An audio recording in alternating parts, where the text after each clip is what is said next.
Good morning friends, welcome to Krishna tutorials. I hope आप अपना quarantine enjoy कर रहे हो, पर साथ साथ थोड़ा पढ़ भी रहे हो, क्योंकि अगर हमारा एक बार ही सिलेबस पीछे रह गया तो बाद में वो कवर नहीं होएगा। और जहाँ तक अभी तक नोटिफिकेशन आई है सीबीएसई की, अकाउंटेंसी के सिलेबस में कुछ भी कट शॉर्ट नहीं हुआ है। तो अगर आप ये उम्मीद लगा के बैठे हो कि बाद में हमें कम पढ़ना पड़ेगा, तो ऐसी कोई बात नहीं है। हमें पूरा का पूरा सिलेबस करना पड़ेगा, जिसके लिए आपको अभी साथ साथ पढ़ना पड़ेगा। अब देखो, ये वीडियो है हमारी change in profit sharing ratio की ही 5th पार्ट। अब यहाँ पे हमने ना कुछ चीजें पढ़नी है, जिसकी मैंने आपको थोड़ी सी इंट्रोडक्शन गुडविल वाले टॉपिक में भी दी थी। यहाँ पे हमने क्या देखना है, अक्यूमुलेटेड प्रॉफिट्स एंड रिजर्व्स। अब ये अक्यूमुलेटेड प्रॉफिट्स एंड रिजर्व्स है क्या? आप सबको अगर आप ये वाली जो मैंने बैलेंस शीट यहाँ पे बनाई है, इसको ध्यान से देखो ना, तो इसमें नॉर्मल कोई भी एसेट या लायबिलिटी नहीं है। यहाँ पे हमारे पास लायबिलिटी साइड पे या एसेट साइड पे जितनी भी एक्स्ट्रा चीजें हैं ना, ये सारी ऐसी की ऐसी चीजें हैं जो बेसिक लायबिलिटी या बेसिक एसेट नहीं होती हैं। अगर हम लायबिलिटी साइड से स्टार्ट करें, सबसे पहले है हमारे पास जनरल रिजर्व। जनरल रिजर्व होता क्या है? जनरल रिजर्व क्या होता है? जनरल रिजर्व एक ऐसी चीज होती है जो हमने अपने एक्स्ट्रा प्रॉफिट्स उस रिजर्व में डालने हुए हैं। ये रिजर्व को बिजनेस कभी भी यूज कर सकता है, पर ये लायबिलिटी नहीं है। मतलब हम इसको लिखते लायबिलिटी में है, पर एक तरह से रिजर्व है, मतलब एक्स्ट्रा पैसे ही है बिजनेस के पास। उसके बाद वर्कमैन कंपनसेशन रिजर्व। देखो, जनरल रिजर्व क्या होता है? वो ऐसा रिजर्व है जो किसी भी पर्पस के लिए यूज हो सकता है। पर ये जो वर्कमैन कंपनसेशन रिजर्व है ना, ये रिजर्व ऐसी चीज है जो हम सिर्फ और सिर्फ अपने वर्कमैन को कंपनसेट करने के लिए यूज कर सकते हैं। मीनिंग क्या है उसका? उसका मीनिंग ये है कि जैसे हमारी एक इंडस्ट्री है या फैक्ट्री है, उसमें कितने सारे लोग काम करते हैं। भगवान ना करे उनको कभी कुछ हो जाए, उनको हमें आगे से कंपनसेशन देनी पड़े, कुछ पैसे वापस करने पड़े, तो वो पैसे जो हमने देने हैं उसके लिए वर्कमैन कंपनसेशन रिजर्व बनाया जाता है। उसके बाद है मेरे पास इन्वेस्टमेंट फ्लक्चुएशन फंड और रिजर्व। ये जो आईएफएफ, इसको शॉर्ट फॉर्म में हम दिस इन्वेस्टमेंट फ्लक्चुएशन फंड को आईएफएफ या आईएफआर भी बोलते हैं। अब ये इन्वेस्टमेंट फ्लक्चुएशन फंड वर्ड से आपको लग रहा होगा। देखो, इन्वेस्टमेंट आप सबको पता है क्या होती है? इन्वेस्टमेंट जो है वो हमारा एसेट होता है। अब इन्वेस्टमेंट जो नॉर्मली अगर आपने सुना हो, शेयर मार्केट, शेयर में हम जितनी भी चीजें करते हैं वो सब एक तरह से इन्वेस्टमेंट ही होती हैं। अब हमारे पास गोल्ड हो गया या फिर कोई और तरह की इन्वेस्टमेंट हो गई, ये सारी इन्वेस्टमेंट की ना मार्केट वैल्यू बहुत जल्दी जल्दी शफल होती है। मतलब कभी कभी ऐसा हो सकता है कि अगर मेरे पास 60,000 की इन्वेस्टमेंट है, वो एकदम से उसकी मार्केट वैल्यू 1 लाख तक भी जा सकती है, एकदम से उसकी वैल्यू 10,000 तक भी पहुंच सकती है। तो हमारी इन्वेस्टमेंट की वैल्यू कम हो जाए तो हम इस इन्वेस्टमेंट फ्लक्चुएशन फंड या रिजर्व से उसके पैसे कवर कर सकते हैं। मतलब ये भी ऐसे का रिजर्व है जिसमें एक्स्ट्रा पैसे पड़े हैं। अभी तक जो तीनों फंड थे ना, उसमें पैसे ऐसे हैं जो बिजनेस अपने लिए यूज कर सकता है। पर ये जो है ना, यहाँ पे एम्प्लॉइज प्रोविडेंट फंड, आपने कभी नाम सुना होगा, आपने पीएफ सुना होगा कि जो लोग काम करते हैं उनका पीएफ करता है। पब्लिक प्रोविडेंट फंड भी होता है। ये जो एम्प्लॉइज प्रोविडेंट फंड है ना, ये पैसे के मतलब इसके अंदर भी हम पैसे ही डालते हैं, रिजर्व है, पर ये रिजर्व कभी भी बिजनेस अपने लिए यूज नहीं कर सकता।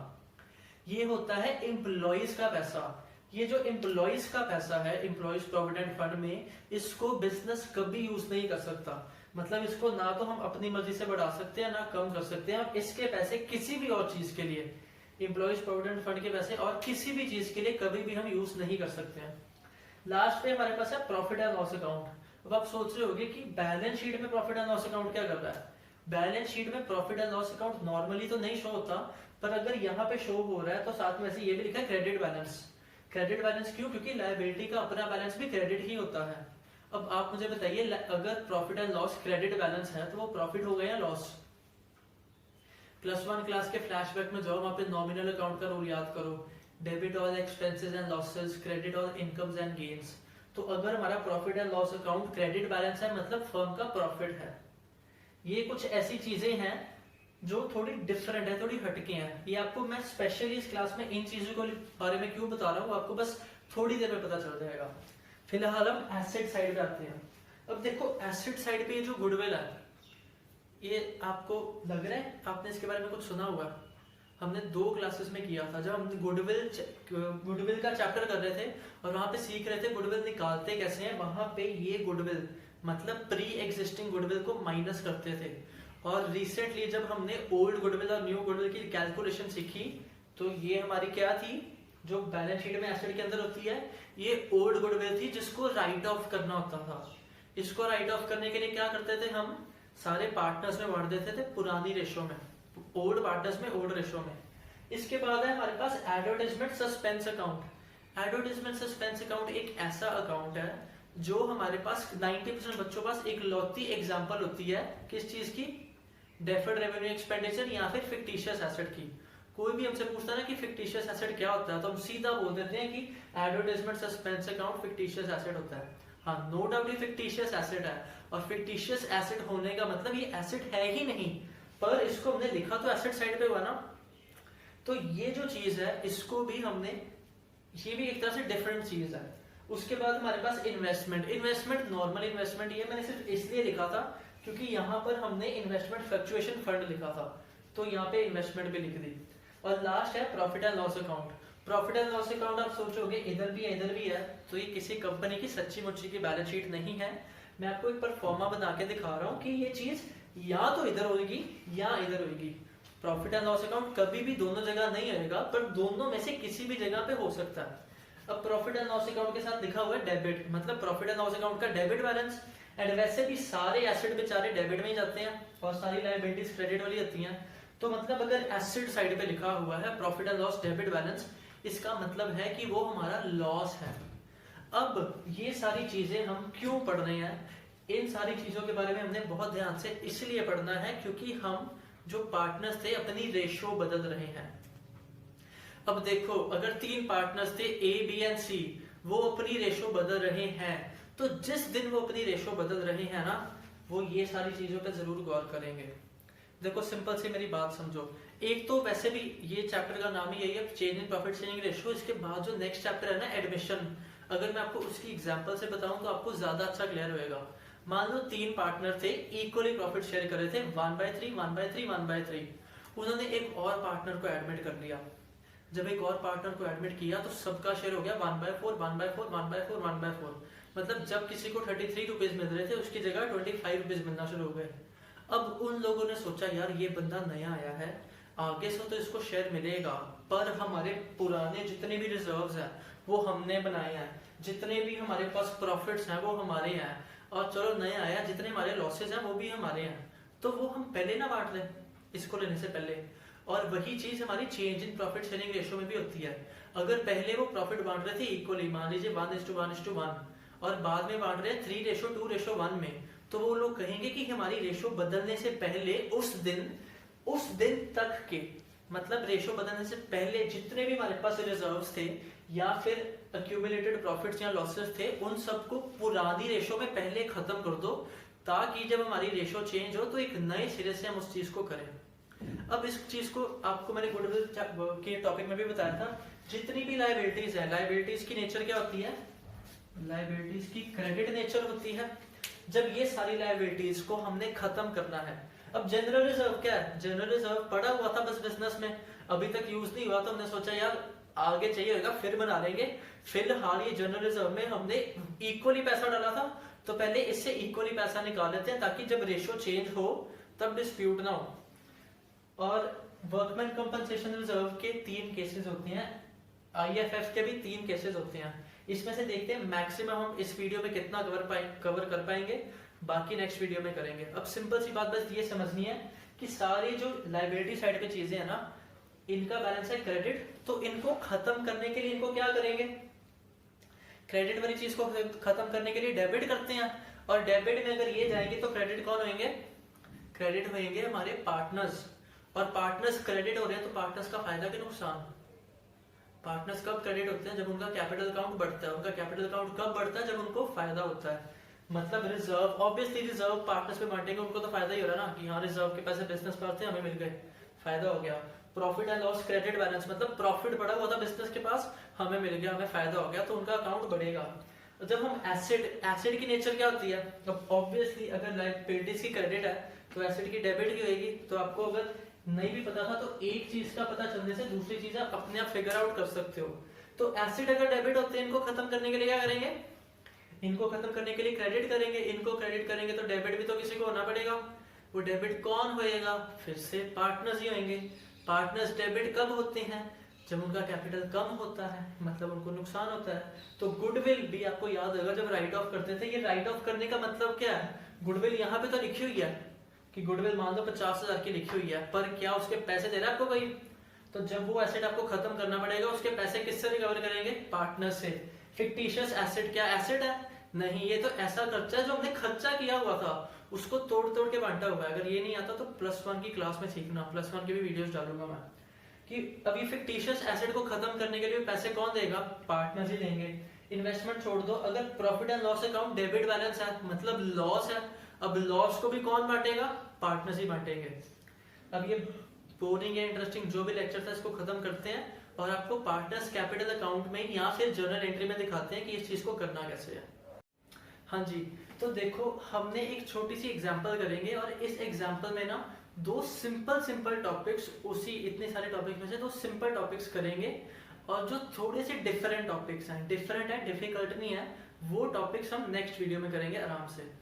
अब देखो यहाँ पे मैंने आपके लिए कोई कहानी नहीं बनाई है, डायरेक्ट सिचुएशन सामने दी हुई है। हमारे पास 3 पार्टनर्स हैं ए, बी एंड सी। उनकी एक तो ओल्ड रेशियो दी हुई है और न्यू रेशियो दी हुई है।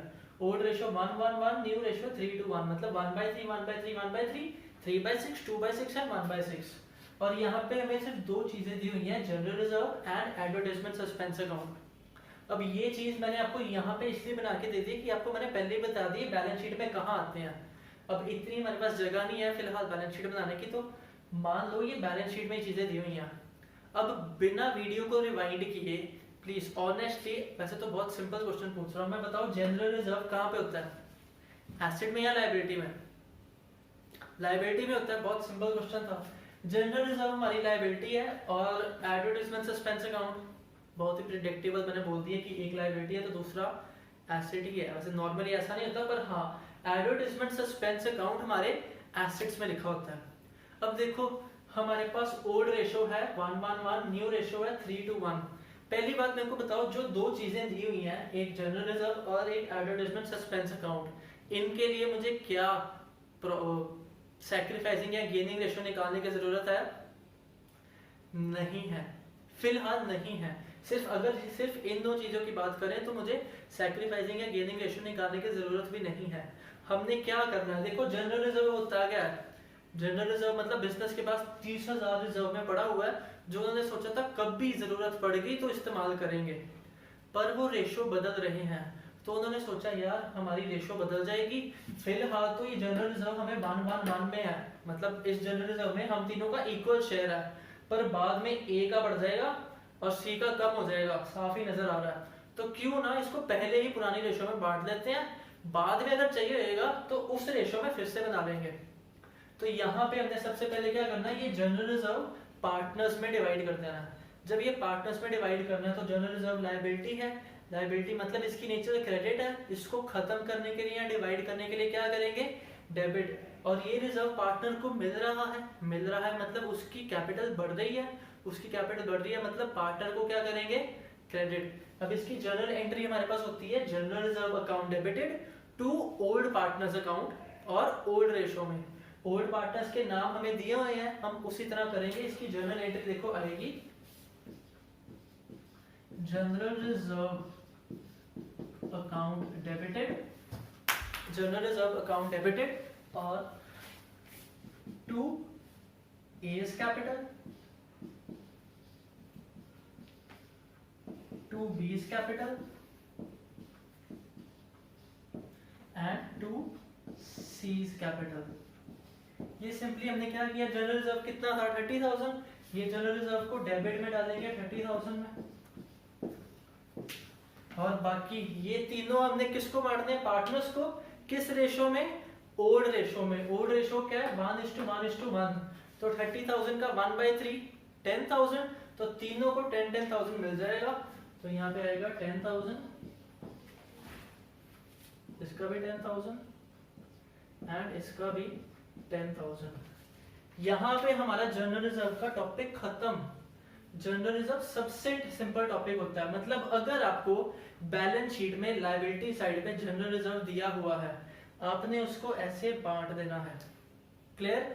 अगर यही हम अकाउंट की बात करें, अगर हम पार्टनर्स कैपिटल अकाउंट बनाएं तो यहाँ पे अकाउंट में हमारे पास एक डेबिट साइड है, एक क्रेडिट साइड है। डेबिट और क्रेडिट साइड दोनों पे तीनों पार्टनर्स के नाम होंगे, ए बी सी। इधर भी ए बी एंड सी। तो मुझे सिंपली बता दो ये पार्टनर्स कैपिटल अकाउंट में हम ये एंट्री कैसे पोस्ट करेंगे। General reserve account debited to partners capital, तो पार्टनर्स कैपिटल में हम लिखेंगे by general reserve credit side पे। यहां पर हम लिखने वाले हैं बाय जनरल रिजर्व, और ये बाय जनरल रिजर्व किस किस को मिल रहा है, ए बी सी तीनों को। कितना? 10,000। तो तीनों में 10,000 आ जाएगा। 10 के 10,000 इधर भी और 10,000 यहाँ पे भी। ये क्लियर? ये था हमारा जनरल रिजर्व वाला पॉइंट। अगर आपको मतलब देखो हमने आगे ये पार्टनर्स कैपिटल अकाउंट मतलब रीवैल्यूएशन अकाउंट के बाद जो हमारा अकाउंट बनता है तो यही वाला अकाउंट है वो। इसकी जर्नल एंट्री भी हमें आनी चाहिए और अकाउंट में पोस्ट कैसे करना है वो भी आना चाहिए। अब सिंपली हम देख लेते हैं कि एडवर्टाइजमेंट सस्पेंस अकाउंट को भी क्या करना है। ये चीज साथ साथ ऐसे आप नोट भी कर लो तो बेटर है।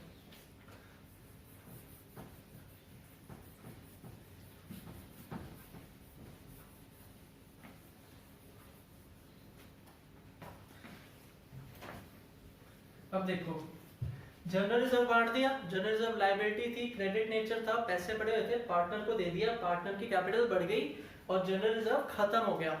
General reserve correct and gone. इसके बाद क्या बचा है? Advertisement suspense account. Advertisement suspense account क्या था? फिक्टिशियस एसेट, मतलब ऐसा एसेट जो एसेट ही नहीं है, मतलब इसको हमने एसेट पे लिखा हुआ है पर इसके पैसे नहीं है किसी के पास। तो इसको खत्म करने के लिए क्या करेंगे? इसको जब खत्म करना है तो पैसे कौन देगा? पार्टनर्स देंगे। तो ये एसेट था, इसकी नेचर डेबिट थी, तो इसको क्या करना पड़ेगा? अब हमें क्रेडिट। अब अगर एडवर्टाइजमेंट सस्पेंस अकाउंट को क्रेडिट कर रहे हैं तो पार्टनर्स को क्या करना पड़ेगा? डेबिट। तो मतलब हमारी जर्नल एंट्री क्या आने वाली है? फिर से ये बांटना कैसे है? ओल्ड पार्टनर्स में ओल्ड रेशो में। ओल्ड पार्टनर और न्यू पार्टनर सेम ही है एबीसी, पर रेशो इनकी ओल्ड कितनी है? 1:1:1। तो अब पार्टनर्स को क्या करना है हमने? डेबिट, और एडवर्टाइजमेंट सस्पेंस अकाउंट को क्रेडिट। तो जर्नल एंट्री कैसे आएगी? A is capital account debited, B is capital account debited, C is capital account debited, to में ये भाई साहब खत्म हो रहे हैं। To advertisement suspense account. अब एडवर्टाइजमेंट सस्पेंस अकाउंट है कितना? 15,000 को क्रेडिट होएगा, मतलब क्रेडिट में चल जाएगा पूरा का पूरा 15,000। और जब ये चीज हम डेबिट करेंगे तो डेबिट करने के लिए तीनों पार्टनर्स में कैसे बांटना है? इक्वली। तो 15,000 को सिंपली 3 से डिवाइड कर दो। 5,000 तीनों पार्टनर्स को डेबिट करना पड़ेगा। 5,000 ए में, 5,000 बी में, 5,000 सी में। अब जैसे इसकी जर्नल एंट्री होगी, जर्नल एंट्री के बाद इसको भी पार्टनर्स के कैपिटल अकाउंट में तो डालना पड़ेगा। अब ये एंट्री को पोस्ट कैसे करोगे? A's capital, B's capital, C's capital account debited to advertisement suspense. मतलब पार्टनर कैपिटल में क्या लिखेंगे? डेबिट साइड पे to advertisement suspense account, to advertisement suspense account. और ये एडवर्टाइजमेंट सस्पेंस अकाउंट हमने डायरेक्टली 15 नहीं लिखना, हर एक पार्टनर में जितना जितना है वो लिखना है। तो ए में भी 5, बी में भी 5, सी में भी 5। तो ए को भी 5,000, बी को भी 5,000 और सी को भी 5,000। आई होप यहाँ तक आप सबको क्लियर है। अब नेक्स्ट वीडियो में हम वर्कमैन कंपनसेशन रिजर्व और इन्वेस्टमेंट फ्लक्चुएशन फंड सीखेंगे।